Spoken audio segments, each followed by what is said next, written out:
एक बहुत महत्वपूर्ण सिद्धांत और बहुत इम्पोर्टेंट चैप्टर पे आज हम अभी बात करने जा रहे हैं, क्योंकि कर्म का सिद्धांत या कर्म को हर दर्शन मानता है। अन्य जैनेतर दर्शनों की हम बात करेंगे, ठीक है फ्रेंड्स। अन्य दर्शनों की, अन्य धर्मों की हम बात करते हैं तो कर्म तो सब लोग मानते हैं, लेकिन कर्मों की ये जो 10 अवस्थाएं हैं, कर्मों का उत्कर्षण, कर्मों का अपकर्षण, कर्मों का संक्रमण, उदय उदीना, इन सिद्धांतों को सिर्फ और सिर्फ जैन दर्शन मानता है। अन्य संप्रदाय या अन्य धर्म की हम बात करें, एक सामान्य रूप से रामचरितमानस की ये पंक्तियां हैं कि कर्म प्रधान विश्व करे राखा, जो जस करहि सो तस फल चाखा। इसका मतलब ये होता है कि जिस व्यक्ति ने जो कर्म किया है उसको वो फल भोगना ही पड़ेगा। आप कितना भी कुछ भी करने की कोशिश कर लीजिए, ये संसार कर्म प्रधान है, जिसने जो किया है उसको वो फल भोगना पड़ेगा। लेकिन जैन दर्शन का सिद्धांत इतना महत्वपूर्ण है, ऐसा नहीं है जिसने जो कर्म किया है बाद में अपने परिणामों को अच्छा बना लेने से वो उस कर्म का उत्कर्षण और अपकर्षण कर सकता है। जीव के परिणामों में, जीव के भावों में इतनी शक्ति है कि उसने बांधा तो असाता वेदनीय था, पाप कर्म का बंध किया था, लेकिन बाद में परिणाम अच्छे बनाए, शुभ परिणाम बनाए, उस परिणामों की ताकत से, उसकी पावर से उस असाता वेदनी को भी साता वेदनी में कन्वर्ट करने की हिम्मत करता है। ये सिद्धांत है जैन दर्शन का, ये पावर है जैन दर्शन की। अन्य और किसी भी मत में, किसी भी धर्म में इस तरह की चर्चा नहीं की जाएगी। वहां कर्म को तो माना है, लेकिन कर्म के परमाणु क्या, कारण वर्णना क्या, कर्म की 10 अवस्थाएं क्या, कोई चर्चा नहीं है। इसलिए इस टॉपिक को बहुत अच्छी तरह से हम समझें कि कर्म जब बंद होता है, अकेला बंद ही नहीं होता, कर्म का अकेला उदय ही नहीं होता।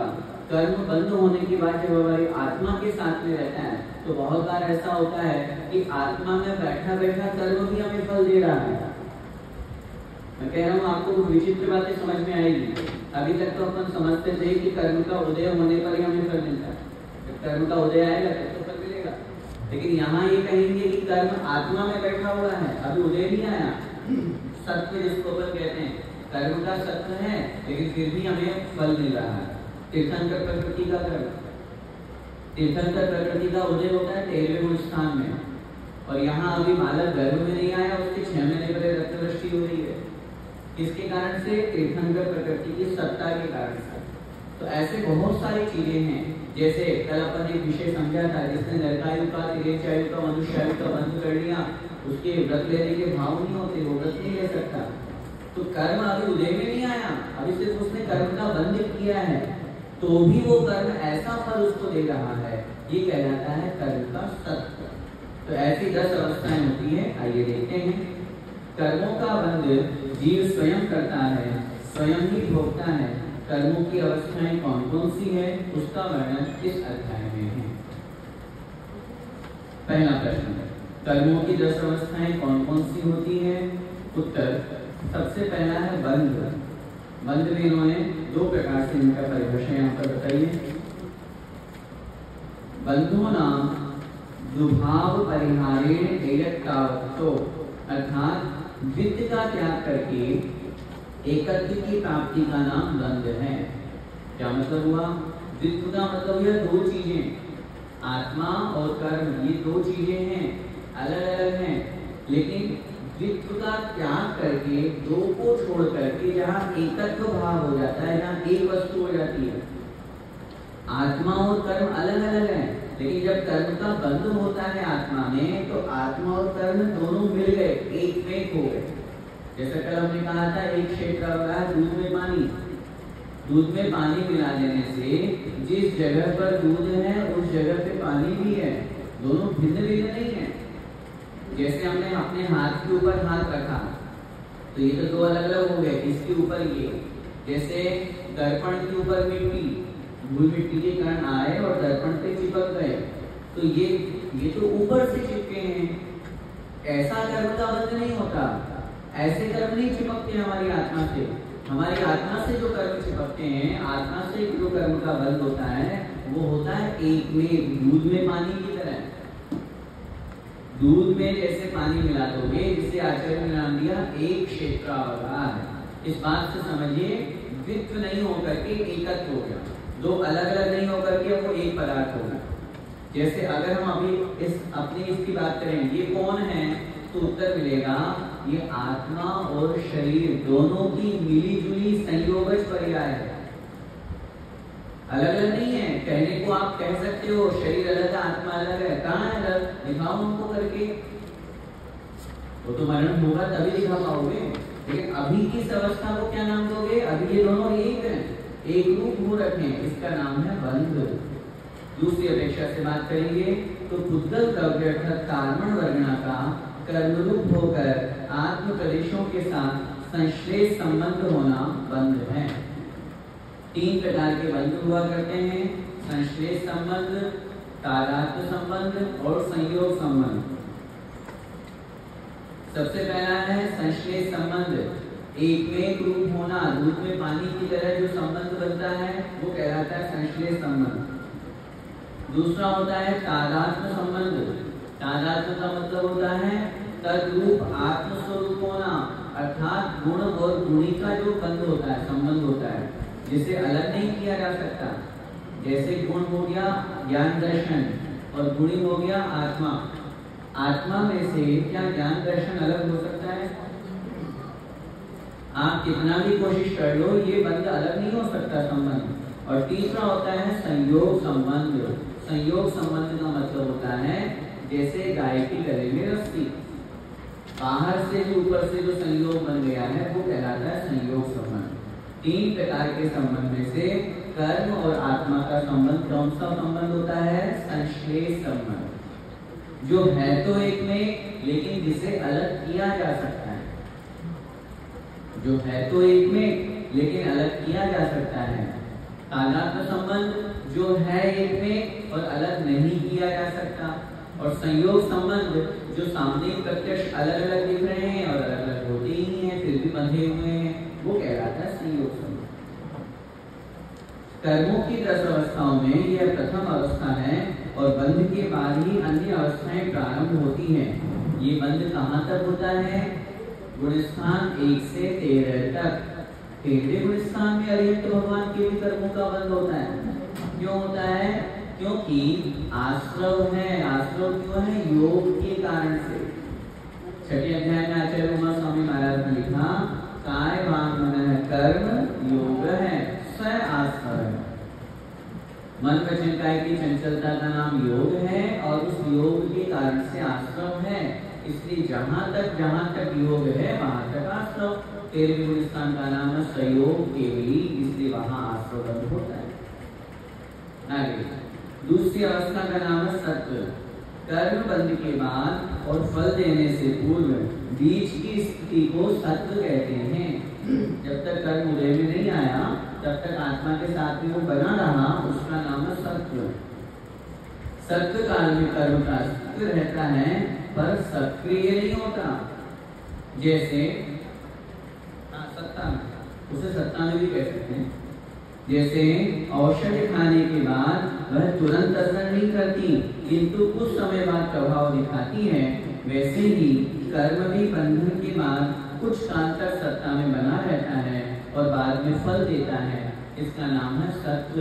गुणस्थान हुआ 1 से 14 तक, क्योंकि 14वें गुणस्थानवर्ती जो केवली भगवान है उनकी भी तो अभी आयु कर रहे हैं सत्ता में, आयु का उदय चल रहा है। 4 अघातीय कर्म अभी बाकी है।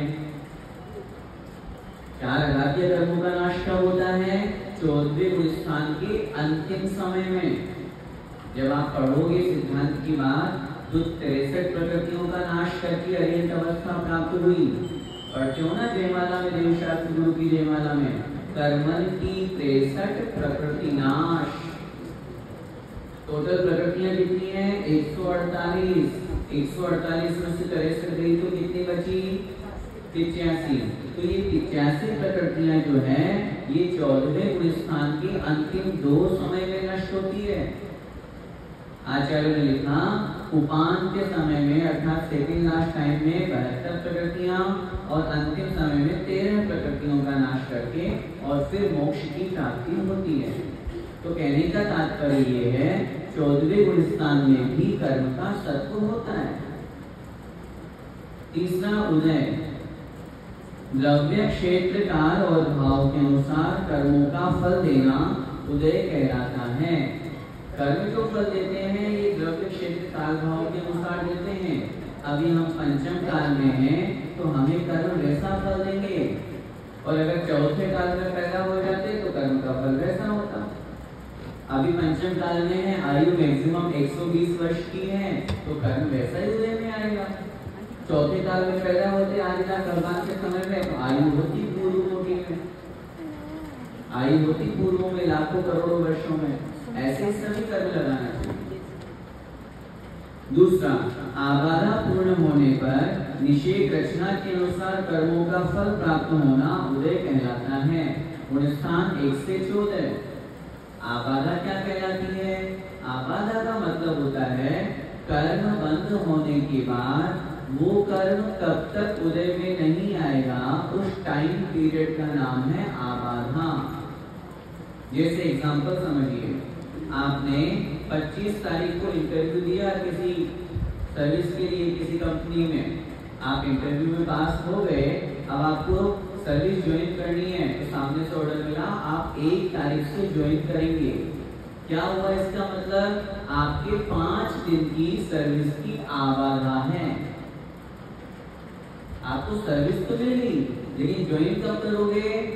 उदय कब आएगा उस सर्विस का? 1 तारीख को। तो बीच का जो टाइम पीरियड हुआ वो कहलाया आबाधा। आपने कर्म का बंध तो कर लिया, लेकिन वो कर्म उदय में कब आना शुरू होगा? कम से कम अंतर्मुहूर्त बाद।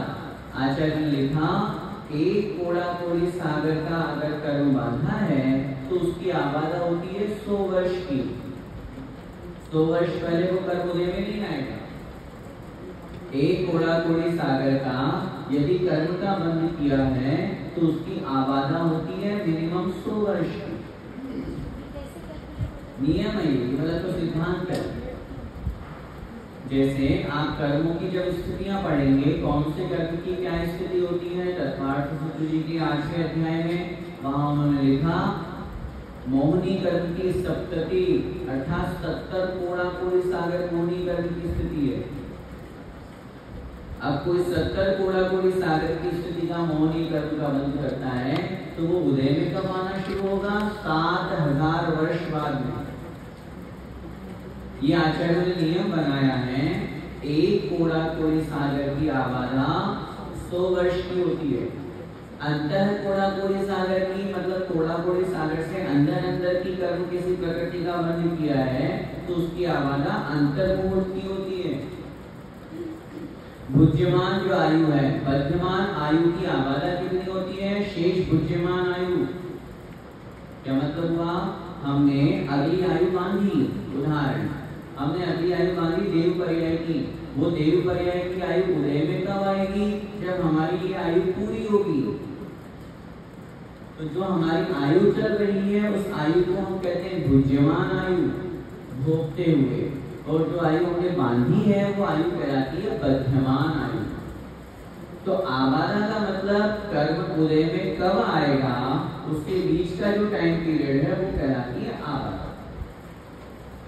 आगे उदीर्णा, उदयावली के बाहर स्थित द्रव्य का आकर्षण पूर्वक उदयावली में लाना उदीर्णा कहलाता है। निषेध रचना का मतलब होता है कोई भी कर्म का जब बंध होता है वो हमारी आत्मा में कर्म का बंध जब होता है तो अपने टाइम पीरियड के अकॉर्डिंग उनकी निषेध रचना हो जाती है। निषेध रचना का मतलब उदाहरण से समझिए, जैसे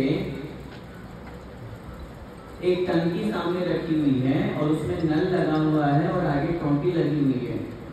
अब उसमें जो पानी आ रहा है, ये जो सामने हमारे पहले नल में पानी रखा है, टंकी में भी पानी भरा हुआ है। आप जैसे ही टोंटी ऑन करोगे तो पहले कौन सा पानी आएगा?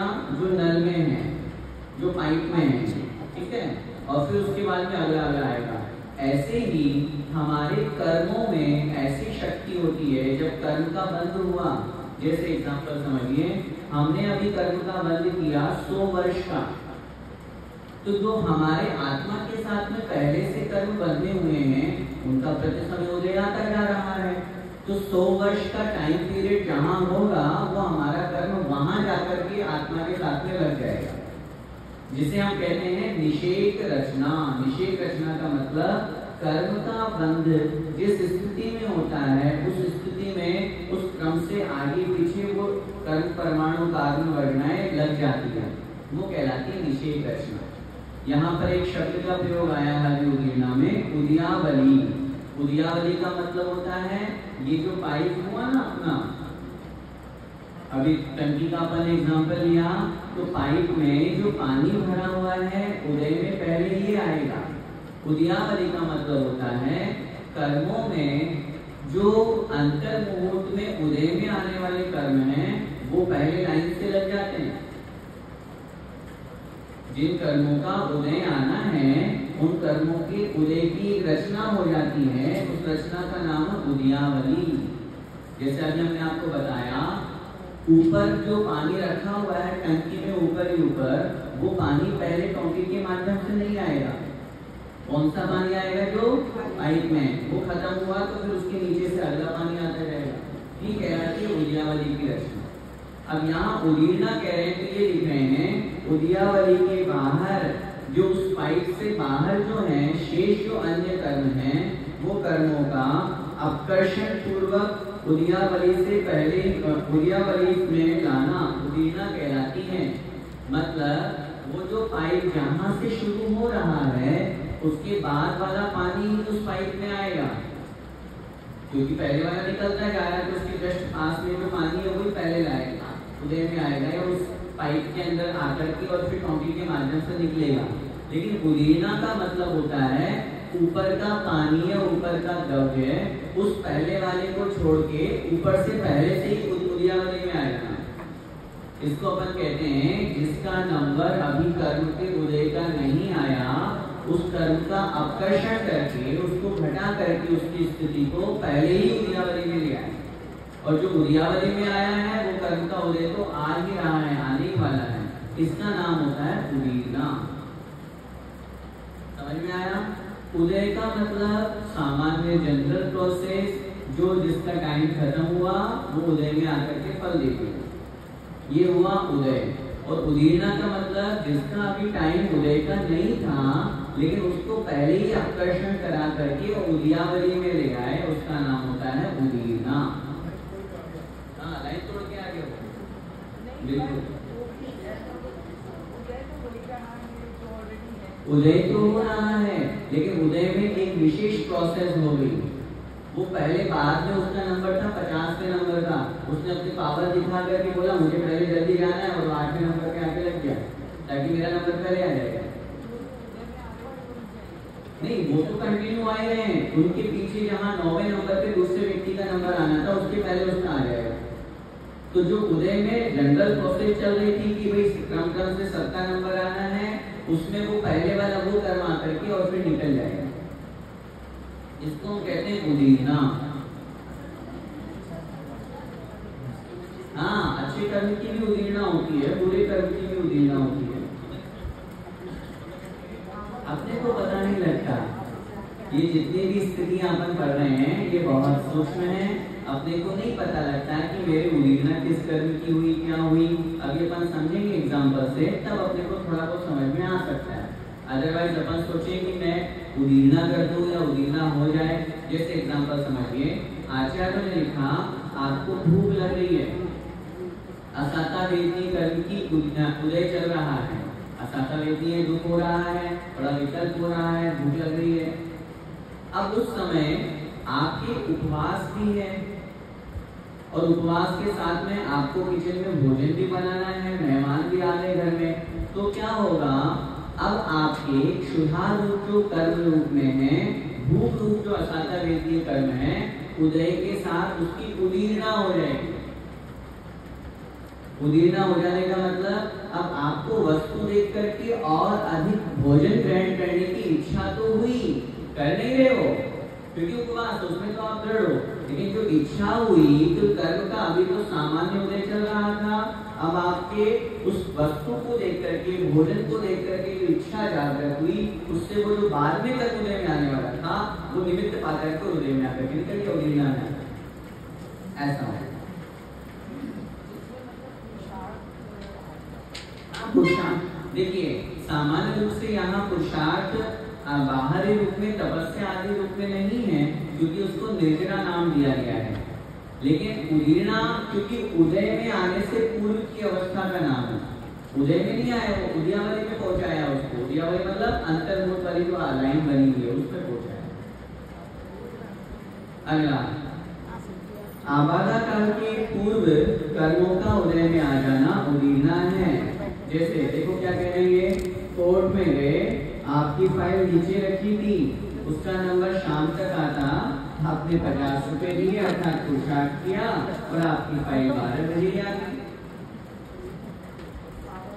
भाई जिसका नंबर बाद में आना था, आपने कुछ देर लेकर के काम कराया और पहले आ गया, तो वही जो कर्म बाद में अपने समय के अनुसार उदय में आने वाला था, आपने पुरुषार्थ करके उसको पहले ही उदयावली में ले आए और उदय आकर के उसको नष्ट कर दिया, वो कहलाती है उदीर्णा।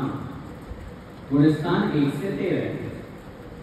उत्कर्षण, पूर्वबद्ध कर्मों की स्थिति और अनुभाग में वृद्धि हो जाना उत्कर्षण कहलाता है।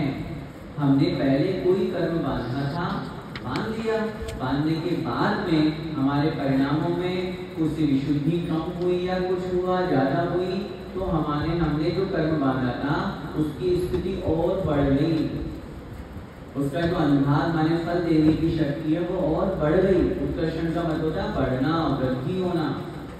उदाहरण, जैसे किसी व्यक्ति ने पहले दूसरे स्वर्ग की आयु का बंध किया, बाद में उसने संयम को प्राप्त कर लिया। संयम को प्राप्त कर लेने से आगे जब उसका अपकर्ष काल आया आयुबंध का, तो उसने दूसरे स्वर्ग की आयु को 16वें स्वर्ग की आयु में बदल दिया। तो ये क्या हुआ, उसकी स्थिति का, आयु स्थिति का उत्कर्षण हो गया। ऐसे अनुभाग में होता है, अनुभाग माने फल देने की शक्ति, नहीं प्रकृति प्रदेश में नहीं होता। क्यों रहेंगे, जब 16वें में चले बांध दिए तो 16वें में जाएंगे। वो संक्रमण होता है। आगे देखो, जिस प्रकृति का जब बंध होता है तभी उत्कर्षण होता है। गुणस्थान 1 से 13 तक। जैसे खाद्य सार का उदाहरण चारित्र सार का 70 की टीका में आता है।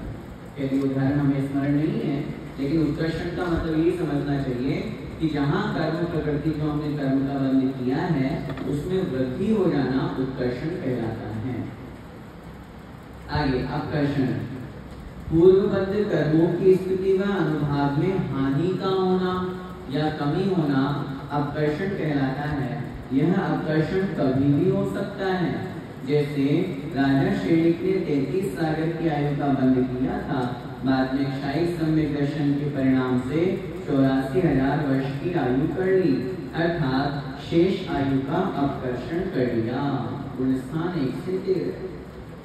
आपने पहले अधिक आयु का कर्म का बंध किया था, बाद में परिणामों में आपकी और विशेष विशुद्धि हुई, आपने उस आयु को घटा लिया, कम कर लिया, राजा श्रेणी का उदाहरण।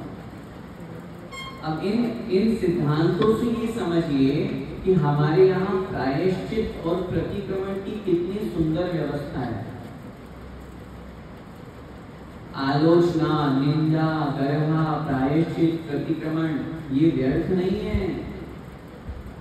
अगर आपसे कोई गलती हो गई है और उस गलती के लिए आपके अंदर मन में बहुत ज्यादा ग्लानि भाव है, मन में ये परिणाम आ रहा मैंने ऐसा पाप क्यों किया, और गुरु चरणों में जाके आंसू बह रहे हैं, भगवान के सामने प्रार्थना कर रहे हैं, भगवान बहुत बड़ा अपराध हो गया, मन से आप अपनी गलती की क्षमा याचना कर रहे हो, तो आचार्य ने लिखा कर्म का उत्कर्षण अपकर्षण हो जाता है।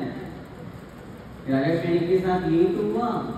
अज्ञान अवस्था में क्रोध में आकर के 33 सागर की आयु का बंद कर लिया मुनि महाराज के गले में सांप डाल के, लेकिन बाद में जब परिणाम अच्छे बने, जब रानी चेलना के साथ में गए, जाके देखा अरे ये तो सच्ची मुनि महाराज है, मैं तो इनको ढोंगी मानता था, मैं तो सोचता था भाग गए होंगे सांप वाप हटा के, ये तो वैसे के वैसे बैठे खड़े हुए हैं, इतना उत्कृष्ट है। इन्होंने देखो चींटियां खा रही है, शरीर में सब कुछ हो गया, शरीर लाल पड़ गया, जख्मी हो गया, तो भी कुछ नहीं हो रहा है इनको। उन्हें परिणामों में इतनी निर्मलता हुई, उसी समय जब उन्होंने हाथ जोड़ करके उनको नमोस्तु किया, आचार्य ने लिखा, और उससे भी ज्यादा उनको अच्छा तब लगा जब उन्होंने आशीर्वाद दोनों को समान दिया। वो तो मन में सोच रहे थे आज तो मुझे डांट लगेगी, गुस्सा करेंगे मुनि महाराज मेरे ऊपर, ये तो भक्त है मेरी पत्नी तो इनकी, और ये मैं तो इनका दुश्मन हूँ, ये तो मुझे देखते ही गुस्सा करेंगे। लेकिन जैसे आंख खोल करके दोनों को समान आशीर्वाद दिया, परिणामों में इतना चेंज आया, इतनी विशुद्धि जागृत हुई, आंखों से आंसू झर रहे हैं, भगवान मुझसे कितना बड़ा अपराध हो गया। और उन्हीं परिणामों के कारण से आचार्य ने लिखा, वो 84,000 वर्ष, 33 सागर की आयु 84,000 वर्ष मात्र। इसलिए परिणामों का बहुत बड़ा खेल है, परिणामों से ही कर्म बनते हैं और परिणामों से ही उन कर्मों को काटा जाता है। अगला पॉइंट है संक्रमण। जिस प्रकृति का पूर्व में बंद किया था उसका अन्य प्रकृति रूप परिणमन हो जाना संक्रमण है। यह पहले गुण स्थान से 10वें तक होता है, किंतु 11वें गुण स्थान में मिथ्यात्व और सम्यक मिथ्यात्व का संक्रमण होता है। कहने का तात्पर्य, पहले हमने पाप कर्म बांधा था, अब वो पाप कर्म हमने पुण्य कार्य किए, अच्छे काम किए, तो पाप कर्म पुण्य कर्म में परिवर्तित हो गया। ऐसा नहीं समझना कि पाप ही पुण्य में बदलता है, पुण्य भी पाप में बदल जाता है। हाँ, अगर गलत काम करो, गलत परिणाम रखो, तो पुण्य का उदय होने पर पुण्य भी पाप में, साता भी असाता में परिवर्तित हो जाता है। संक्रमण देखिए, विशेष यहाँ पे बता रहे हैं, संक्रमण जो होता है मूल प्रकृतियों का परस्पर में संक्रमण नहीं होता। जैसे मोहनी कर्म का संक्रमण वेदनीय में नहीं होता। आप सोचो ज्ञानावरण का संक्रमण दर्शनावरण में हो जाए, नहीं। जो मूल 8 प्रकृतियां हैं उनका 8 कर्मों का आपस में संक्रमण नहीं होता। 11वें स्थान में मिथ्यात्व और सम्यक मिथ्यात्व का संक्रमण होता है। इसका मतलब ये हुआ, अगर कोई उपशम सम्यक दृष्टि वाले मुनि महाराज हैं, उपशम श्रेणी आरोहण की और गुणस्थान अभी 11वां है, क्योंकि उनके सम्यक दर्शन क्षायिक नहीं था, औपशमिक सम्यक दर्शन था। तो औपशमिक सम्यक दर्शन में क्या होता है, प्रकृतियां दबी हुई है ना मात्र, तो वापस पहले गुणस्थान में आएंगे। अभी 7 प्रकृतियों का केवल उन्होंने उपशम ही तो किया है, तभी तो औपशमिक सम्यक दर्शन कह रहा है, उनकी अपेक्षा से कथन किया जाए। दूसरा पॉइंट, दर्शन मोहनी का चारित्र मोहनी में संक्रमण नहीं होता। ये नियम बता रहे हैं, संक्रमण जो होता है वो अपने ही कर्म की जो जात्यंतर प्रकृतियां हैं उनमें जो भेद है उनमें हो जाएगा, लेकिन कुछ नियम है। अब आप बोलो मोहनीय में तो दर्शन मोहनी और चारित्र मोहनी भेद ही तो है, लेकिन दर्शन मोहनी चारित्र मोहनी में कन्वर्ट नहीं होगी। ऐसे अभी आयु का अपन पढ़ेंगे, आयु अगला जो पॉइंट कह रहे हैं, आयु कर्म में संक्रमण नहीं होता। आप सोचो नरकायु तिर्यकायु में बदल जाए, नरकायु देवायु में बदल जाए, वो नहीं होगा। उत्कर्षण अपकर्षण हो सकता है, होता है, यहाँ संक्रमण की बात चल रही है। संक्रमण का मतलब चेंज, कुछ भी हो जाए, एक बार जिस आयु का बंद हो गया है नियम से उस आयु में जाना ही पड़ेगा। चाहे ऊपर से भगवान भी आ जाए तो भी नहीं छुड़ा सकते। अगला चैप्टर उसी का है, आयु बंद का, उसमें समझेंगे आपके प्रश्न को। आगे अगला पॉइंट है उपशम। जो कर्म उदयावली में प्राप्त न किया जाए अथवा उदीर्ण अवस्था को प्राप्त न हो सके वह उपशम करण है। गुणस्थान 1 से 8। उदयावली में भी उसको नहीं लाया गया और उदीर्ण अवस्था को भी वो प्राप्त नहीं हुआ, अभी सत्ता के रूप में ही है, उसे हम कहेंगे उपशम करण, अर्थात एक तरह से दबाने वाली स्थिति को कहलाती है। अंतर्मुहूर्त तक वो दब गया है, अब अंतर्मुहूर्त तक वो उदयावली और उदीर्णा को प्राप्त नहीं होता। निधत्ति और निकाचित। निधत्ति कर्म का उदयावली में लाने या अन्य प्रकृति रूप संक्रमण करने में समर्थ न होना निधत्ति कर्म है। गुणस्थान 1 से 8। और निकाचित भी ऐसे ही कर्म का उदयावली में लाने, अन्य प्रकृति रूप संक्रमण करने में तथा उत्कर्षण एवं अपकर्षण करने में भी असमर्थ होना, ये निकाचित कहलाता है। गुणस्थान 1 से 8। कहने का मतलब क्या हुआ? आपने ऐसे कर्म का बंध किया जिस कर्म का अब उत्कर्षण अपकर्षण भी नहीं हो सकता, जिस कर्म को आप उदयावली में लाने में भी समर्थ नहीं हो, जिस कर्म का संक्रमण भी नहीं होता, ऐसा कर्म कहलाता है निकाचित। वो तो उदय में आएगा और फल देगा ही देगा। निधत्ति भी ऐसे ही, जिस कर्म को आप उदयावली में भी नहीं ला सकते, उदयावली में जो अपन उदीर्णा की बात कर रहे थे पहले से ही, और जिस कर्म को आप चेंज भी नहीं कर सकते, संक्रमण नहीं कर सकते, वो कहलाता है निधत्ति कर्म। अभी आगे एक प्रश्न आएगा, हम सामान्य से ऐसा सुनते समझते हैं कि निधत्ति निकाचित कर्म बन जाते हैं तो वो कटते नहीं हैं। बहुत बार अपन प्रवचनों में या कभी सुनते हैं, अरे भाई ऐसे काम मत करो कि कर्म निधत्ति निकाचित कर्म बन जाएंगे तो फिर कटेंगे नहीं। उसका उत्तर आगे नीचे देंगे। इन 10 कर्मों को उदाहरण के द्वारा समझाइए। एक बहुत सुंदर उदाहरण यहाँ पे दे रहे हैं, देखिए। बंद 17 अगस्त 2005 को किसी फैक्ट्री में 10 वर्ष की नौकरी पक्की हो जाना, ये क्या हो गया? बंद हो गया। अब 10 साल के लिए आपको नौकरी में रहना है, ये बंद हो गया, फाइनल। सत्य 17 अगस्त 2005 से 1 अक्टूबर 2015 तक का समय, ये हो गया आपका सत्य।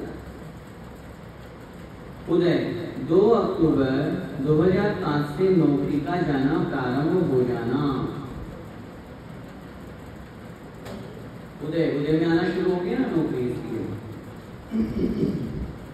उपशम फैक्ट्री तो गए, किंतु फैक्ट्री के ताले की चाबी न मिलने से कुछ समय रुकना पड़ा। अब आप वहां नौकरी करने गए थे फैक्ट्री में, लेकिन कर्म का उदय अभी नहीं आया, उपशम हो गया अंतर मुहूर्त के लिए। एग्जाम्पल दे रहे हैं, चाबी नहीं मिली तो अपन को थोड़ी देर वेट करना पड़ता है वैसा। उदीना 1 अक्टूबर 2005 को ही फैक्ट्री में बुला लेना। जाना था आपको बाद में, लेकिन पहले ही आपको बुला करके और नौकरी दे दी, काम कराना शुरू कर दिया।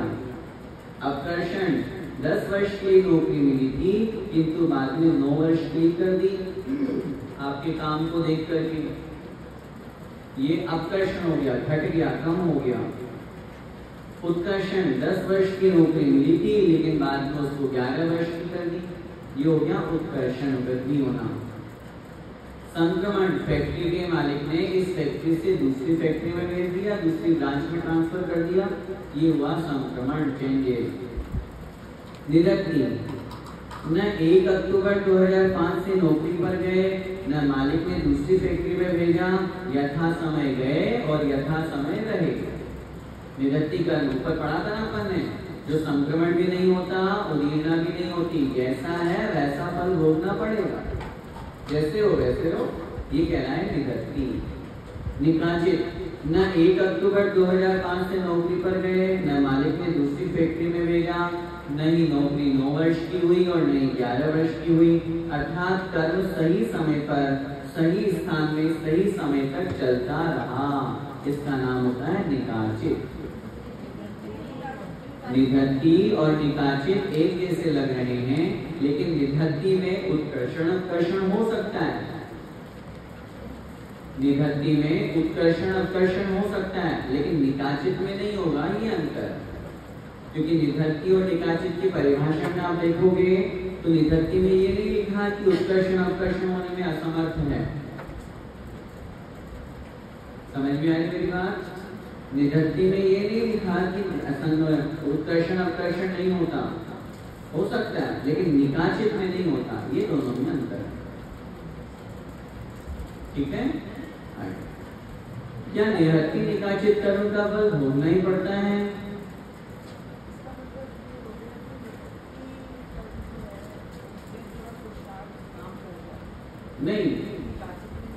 नहीं, ऐसा नहीं कहेंगे हम।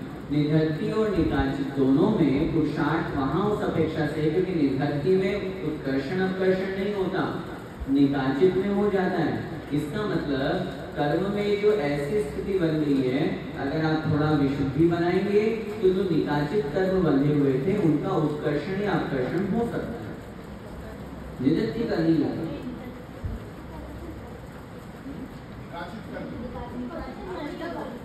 अच्छा उल्टा बोल दिया मैं, हाँ निकाचित का नहीं होगा, निवृत्ति का हो जाएगा, उल्टा बोलने लगा। अब प्रश्न है, क्या निवृत्ति निकाचित का फल भोगना ही पड़ता है? उत्तर नहीं। जिस प्रकार किसी को मृत्यु दंड मिला हो तो राष्ट्रपति उसे अभयदान दे सकता है, कोर्ट में उसको मृत्यु दंड मिल गया तो एकमात्र राष्ट्रपति के पास में अधिकार होता है कि वो उसके ऑर्डर को अपने स्वयं की पावर से उसको चेंज कर सकता है, अर्थात मृत्यु दंड को वापस ले सकता है। उसी प्रकार आचार्य श्री वीरसेन स्वामी महाराज ने धवला पुस्तक 6 में कहते हैं, जिनबिंब दंसनेन निधत्ति निकाचितस्वी मिच्छत्तादिक कम कलावस्य खव दंसनादो, अर्थात जिनबिंब दर्शन से निधत्ति और निकाचित रूप जो मिथ्यात्वादी कर्म का कलाप है, कर्म का समूह है, उसका भी क्षय देखा जाता है। इट मीन्स भगवान के दर्शन का कितना बड़ा महत्व है। आप ऐसे ही समझते हो बस आ गए, देख लिए भगवान को, दो दे दिए, 2 चावल चढ़ा दिए और चले गए, ऐसा नहीं है। आप दुनिया के किसी भी कोने में रहो, आप बार बार बहुत से लोगों से जब हम मिलते हैं तो बहाने तो बहुत होते हैं, हमारे भैया जी मंदिर दूर है, हम गुड़गांव में रहते हैं, हम दिल्ली में रहते हैं, यहाँ तो 5-5, 10-10 किलोमीटर के मंदिर नहीं है, क्या करें? मैं आपसे पूछता हूँ, आपका ऑफिस कितनी दूर है? वहां भी तो जाते हो। मतलब धन अर्जन करना है तो हम 50 किलोमीटर दूर चले जाएंगे, और धर्म कमाना है तो हम 5 किलोमीटर दूर पे भी हमारे बहाने चलते हैं। सोचो, कभी बातों पर चिंतन करो। हम जीवन जिसके लिए जी रहे हैं, जीवन में जो हमारे लिए बहुत महत्वपूर्ण है, सच कहें तो अभी तक हमें अपने जीवन का लक्ष्य नहीं बनाया। हमें अभी तक यही नहीं समझ में आया कि मेरी लाइफ में इम्पोर्टेंट क्या है, धर्म, संस्कार ये इम्पोर्टेंट है या धन संपत्ति, वैभव, जमीन जायदाद इम्पोर्टेंट। हम जिसके पीछे भाग रहे हैं वो जिसके माध्यम से मिल रहा है वही हम नहीं जा रहे। पुण्य नहीं होगा, धर्म नहीं करोगे, दर्शन नहीं करोगे, भगवान के दर्शन करने नहीं आओगे तो पुण्य कैसे बढ़ेगा? और पुण्य नहीं बढ़ेगा तो धन कैसे आएगा? बिना पुण्य के धन नहीं आता। इसलिए बहुत स्पष्ट इस बात को समझना। अगर कोई ये कहता है हम तो घर में रह के भगवान की फोटो के आगे हाथ जोड़ लेते हैं, हम तो जिनवाणी के सामने पूजा कर लेते हैं, उसमें हमारा काम हो जाता है, हम तो जिनवाणी का स्वाध्याय कर लेते हैं, उसमें हमारा काम हो जाता है, बिल्कुल गलत। श्रावक के 6 आवश्यकों में सबसे पहला नाम दिया देव पूजा, स्वाध्याय नहीं दिया। मैं स्वाध्याय की मनाही नहीं कर रहा, स्वाध्याय भी करो, लेकिन स्वाध्याय बाद में, पहले देव दर्शन, देव पूजा, जिनेंद्र भगवान की पूजन। अगर आप ये कहते हैं कि जिनेंद्र भगवान की पूजन से और स्वाध्याय करने में, दोनों में सबसे ज्यादा फल किसमें मिलेगा? उत्तर देव पूजा में मिलेगा। आचार्य भगवान कुंद स्वामी महाराज, अभी रहन सहन चल रहा है जिनवाणी चैनल पे, उसमें क्या लिखते हैं वो? उन्होंने लिखा, दानम पूया मुखम सावय ब्रह्मम न सावया तेन विना। दान और पूजा ये श्रावक के 2 मुख्य कर्तव्य हैं, इनके बिना श्रावक नहीं है। और ध्यानम, ध्यान और अध्ययन माने स्वाध्याय, ये यति माने मुनि महाराजों का प्रमुख धर्म है जी। हाँ, तो कहने का मेरा भाव यही है, इस बात को बहुत अच्छी तरह से समझिए। ऐसे पाप कर्म, ऐसे निधत्ति निकाचित कर्म आचार्य लिख रहे हैं फल भोगना ही पड़ेगा। ऐसे कर्म भी भगवान के दर्शन से नष्ट हो जाए तो फिर कहना ही क्या भगवान के दर्शन। इसलिए जिनबिंब दर्शन एक बहुत महत्वपूर्ण विषय है। और ये न समझना जिनबिंब दर्शन से सम्यक दर्शन की प्राप्ति होती है, कितनी बड़ी बात है।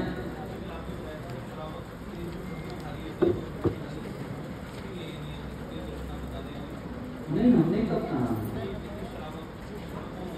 नहीं, ये तो है ही नहीं ऐसा। जिनने प्रतिमा ली है उनके लिए नियम आवश्यक है कि वो प्रतिदिन दर्शन करे, बाकी लोगों के लिए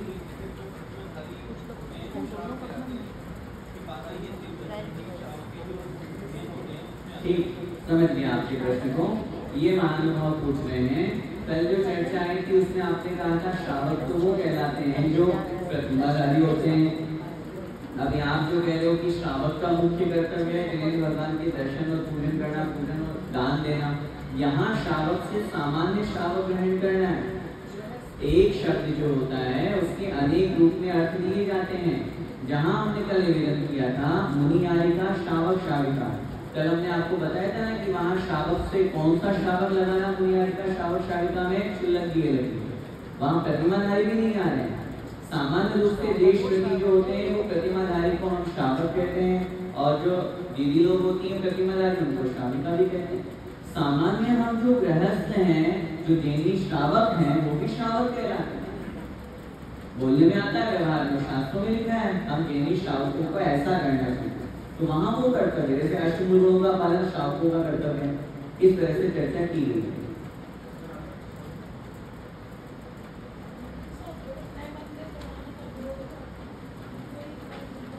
बिल्कुल बनते ही हैं, बचना चाहिए। 9वें गुण स्थान में प्रवेश करते ही दोनों प्रकार की कर्म स्वयं समाप्त हो जाते हैं। आगे संक्रमण को भी एक प्रकार से बंध कहा है, ऐसा क्यों? अब एक नया विषय थोड़ा सा टफ है, समझें सिद्धांत की अपेक्षा से।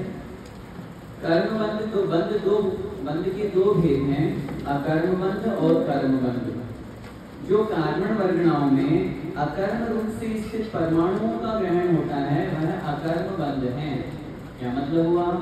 हम जो प्रति समय कारण वर्गणाएं ग्रहण करते हैं उन कारण वर्गणाओं का नाम, कारण वर्गणाएं कौन सी है? जिन वर्गणाओं में कर्म रूप परिणत होने की शक्ति होती है उन्हें हम कारण वर्गणा कहते हैं।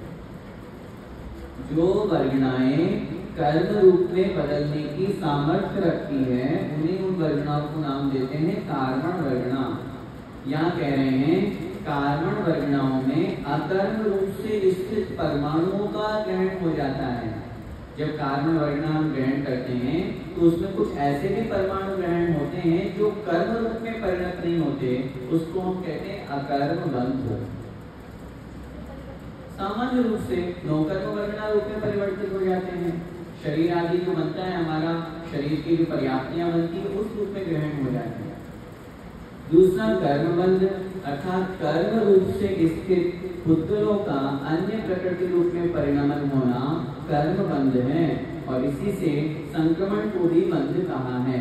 जैसे साता वेदनी का असाता वेदनीय हो जाना।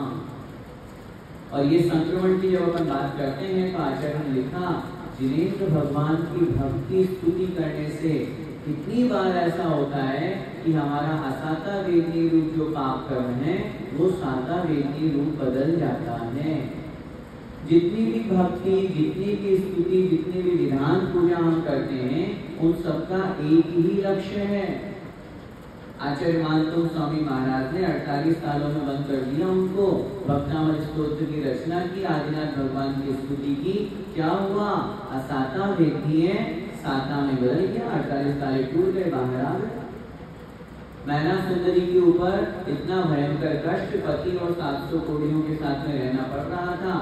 देखिए कितनी बड़ी बात है, ये कितना बड़ा सिद्धांत है।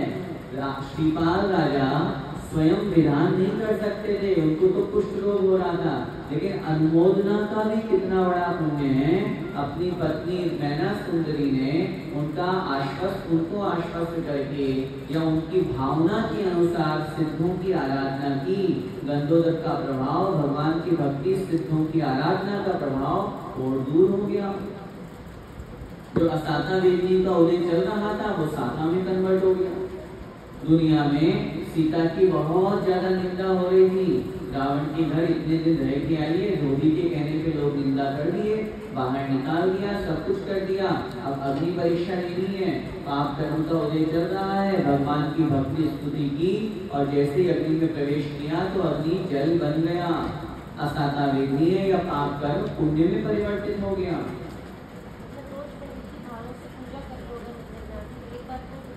देखिए ये कह रहे हैं रोज भावों से पूजा कर ले तो एक बार अच्छे से काम हो जाए। हाँ तो ऐसे पूरा बोलो ना पूरा बोलिए, बिल्कुल ठीक है। अगर हम प्रतिदिन जिनेंद्र भगवान की पूजन करते हैं, दर्शन करते हैं, स्तुति करते हैं, वंदना करते हैं, निश्चित रूप से हमारे कर्मों का संक्रमण भी होता है, हमारे पुण्य कर्म का बंध भी होता है, और अच्छे परिणाम मन लग जाए तो पाप कर्म की निर्जरा भी होती है। आचार्यों ने क्या लिखा? जिनेंद्र भगवान की भक्ति से 3 काम होते हैं। ध्यान से सुनो, भगवान की भक्ति से 3 काम होते हैं। पहला काम, असाता वेदनी आदि पाप कर्म साता वेदनी आदि पुण्य कर्म में संक्रमित हो जाते हैं। पहला काम भगवान की भक्ति से पहला काम क्या हुआ? पाप कर्म पुण्य में बदल गया। दूसरा काम, हमारे असंख्यात गुणी कर्मों की निर्जरा होती है। आचार्य ने लिखा सम्यक दृष्टि है तो सम्यक दृष्टि के प्रति समय तो निर्जरा नहीं होती, लेकिन परिणामों की विशुद्धि जैसे जैसे बढ़ती है तो कर्मों की निर्जरा होती है। और तीसरा काम उन्होंने बताया, शुभ पुण्य कर्म का बंध होता है। कौन से पुण्य कर्म का? सातिशय पुण्य का बंध होता है। सातिशय पुण्य का मतलब होता है ऐसा पुण्य जो हमारे आत्म कल्याण में निमित्त बनता है। सांसारिक भोग तो ये तो सब बहुत पीछे की बात है, वो तो मिलते ही मिलते हैं। ऐसा पुण्य बनता है कि हमें मनुष्य पर्याय मिलेगी, जैन कुल मिलेगा, आचार्य भगवंत जैसे सच्चे गुरु मिलेंगे, भावना बहुत है, बहुत मन में इच्छा है आचार्य से दीक्षा मिल जाए, तो पुण्य होगा तब तो दीक्षा मिलेगी, पुण्य होगा तब तो रत्नत्रय धारण करने का अवसर मिलेगा। आचार्य ने तो इतना तक कहा है, पुण्य फला अरहंता, केवल ज्ञान अरहंत पद की प्राप्ति भी पुण्य की वजह से मिलती है, पुण्य के फल से प्राप्त होता है। इसलिए पुण्य है ही नहीं है, पुण्य को छोड़ना नहीं है।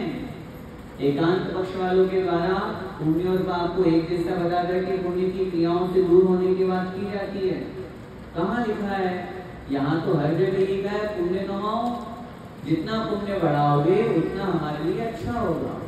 तो भगवान की भक्ति से 3 काम होते हैं, तो हम क्यों नहीं करते? मैं कहता हूँ जीवन के 24 घंटों में अपना समय निश्चित करें, मुझे इतना टाइम भगवान की भक्ति स्तुति में लगाना ही लगाना है। दूसरा कर्मों की निर्जरा और तीसरा पुण्य का बंध। अकर्म बंध का मतलब होता है कार्मण वर्गणाओं के साथ में जो कार्मण वर्गणाएं कर्म रूप परिणत हो रही हैं,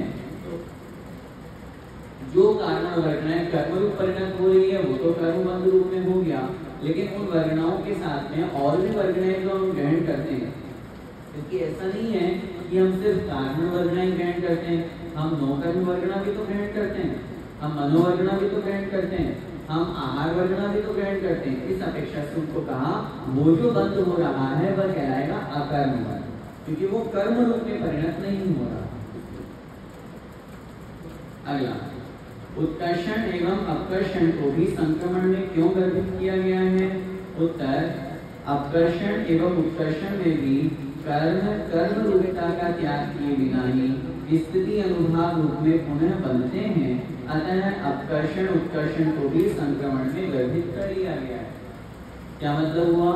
इसका मतलब हुआ उत्कर्षण में क्या किया आपने? कर्मों को घटाया, उत्कर्षण भी बढ़ाया। उत्कर्षण में क्या किया आपने? कर्मों की स्थिति को बढ़ाया।